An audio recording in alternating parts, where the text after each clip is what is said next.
Many people have so many questions about living in the UK, when to apply for my NIN, when to get my BRP, where to get my BRP, and so much more.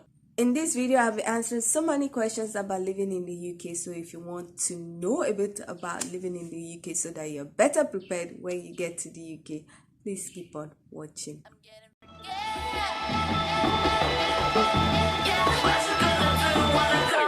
Everybody know I'm a visual. Yeah, I kill it cold like a criminal. I'm everybody's type, but nobody can deny. Cause you know I get it, not anybody. I'm getting freaky, yeah, I'ma bring the crazy. Get that freaky, get that freaky, I'm getting freaky.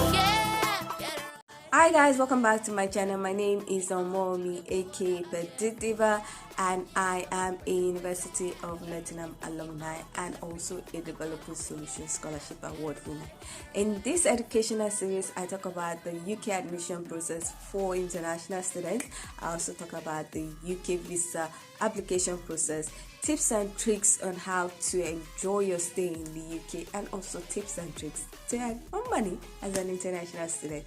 So if you like videos such as this, please consider subscribing by clicking on the red button that says subscribe, and don't forget to click on the bell notification icon by the side so that you're notified anytime I upload videos.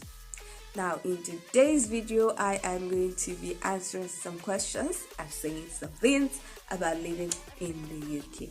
So let's get into it. Now, the first one is, where do I pick up my BRP? Now, when you are applying for your UK visa, there will be a question where they will say, where do you want to pick up your BRP? Now, if you're planning to resume close to the start date of your program, you can impute your school's address, because then they will be open. But if you are like people that are planning to resume like a month before the start day of your program, it is best to use the post office that is close to your school, or a central post office. And when I say close to your school or the central post office, is that it's easier for you to locate.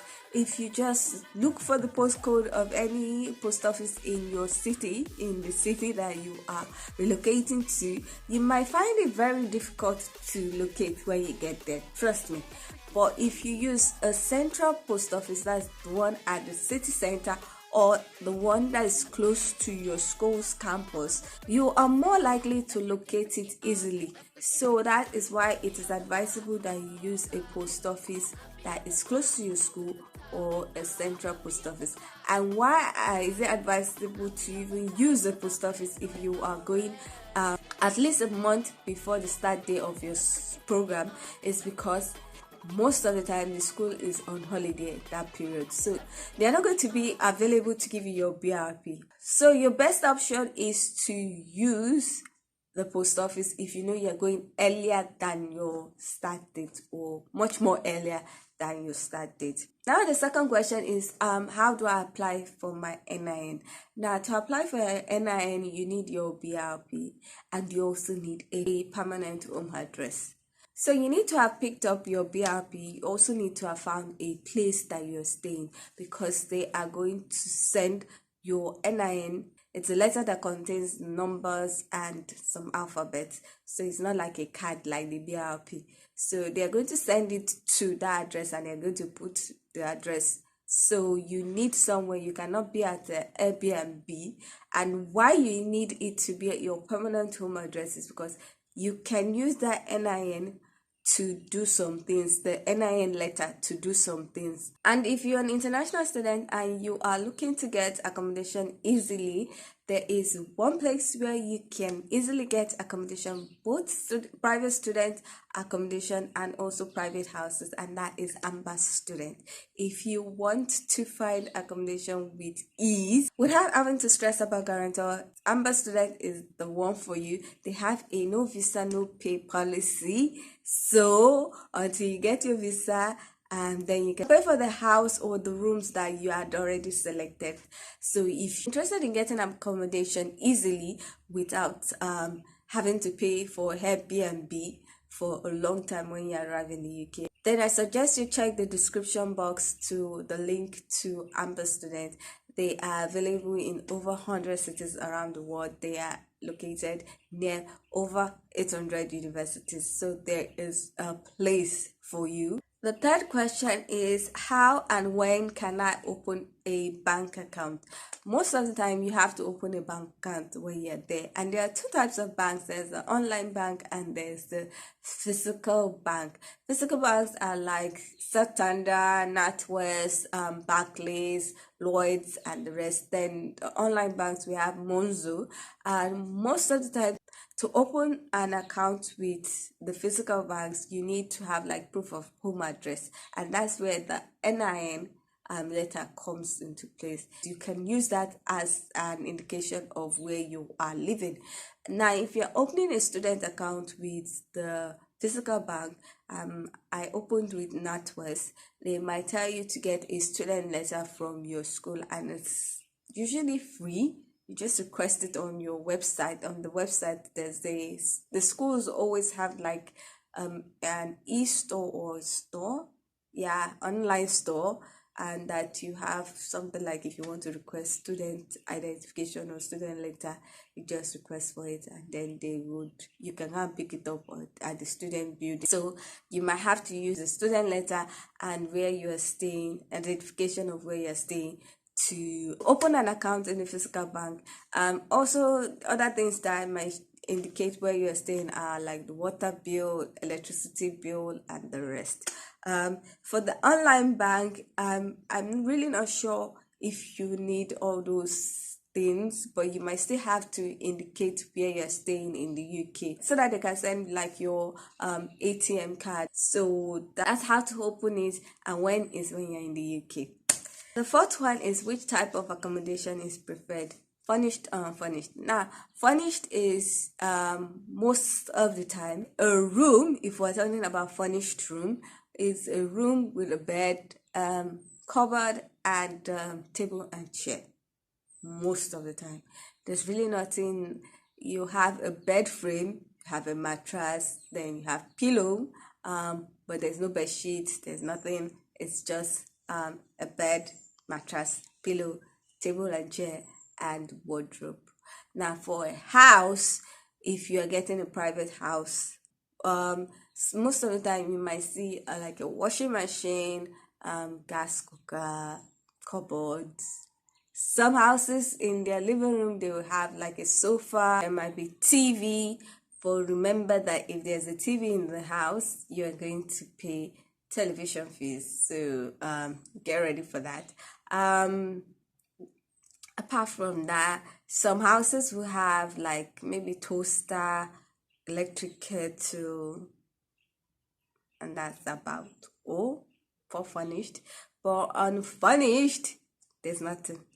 So you have to start looking for bed, looking for chair, cupboard. Some houses might have inbuilt cupboard, but they might not have.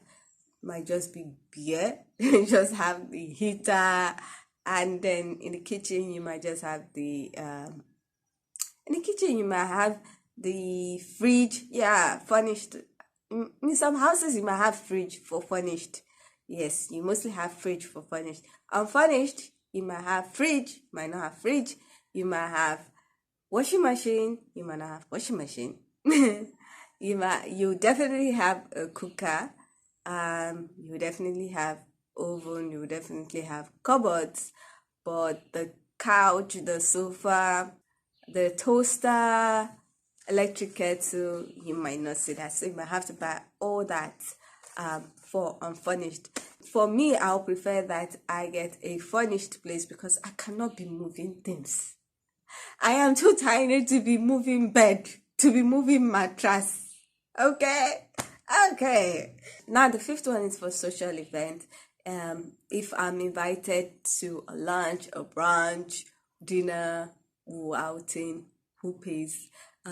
If you're an international student, especially from Africa, or I don't know about the culture in other countries, but I'm going to restrict this to Africa. If you're invited for birthday party, birthday lunch, all those things, you know that the host is definitely paid, but the UK it is not like that. You would have to pay for what you eat and drink. I was invited to a party. I already knew that. Somebody told me that if you are invited to a party, just carry your money. So I went, but the guy was Nigerian, so he decided to take care of the drinks. We took care of our foods individually, so we paid. And luckily for us, where we went to was an all-you-can-eat buffet, and students had a discount, so we all were students and were able to flash the student card and get the all-you-can-eat buffet at a less price, but you pay for the drinks. It's not going to be like that. Most times you pay for your drinks and food, so if you are invited, get ready to pay for whatever you eat or drink. Now, the next one is the bus frequency. What is the bus frequency? Most cities have buses, and they operate at regular frequencies, but the thing is that in the daytime the frequency is more than in the night time, so you have to be observant about that. You cannot think, oh, in the night, maybe if you do night duty, I would see a bus in 30 minutes. You might not see a bus in until like 2 hours, so you might be at the bus station for 2 hours. So if you know that, you might stay where you are coming from or where you did the night duty and stay for a longer time, so that you're not staying in the cold, especially in the winter.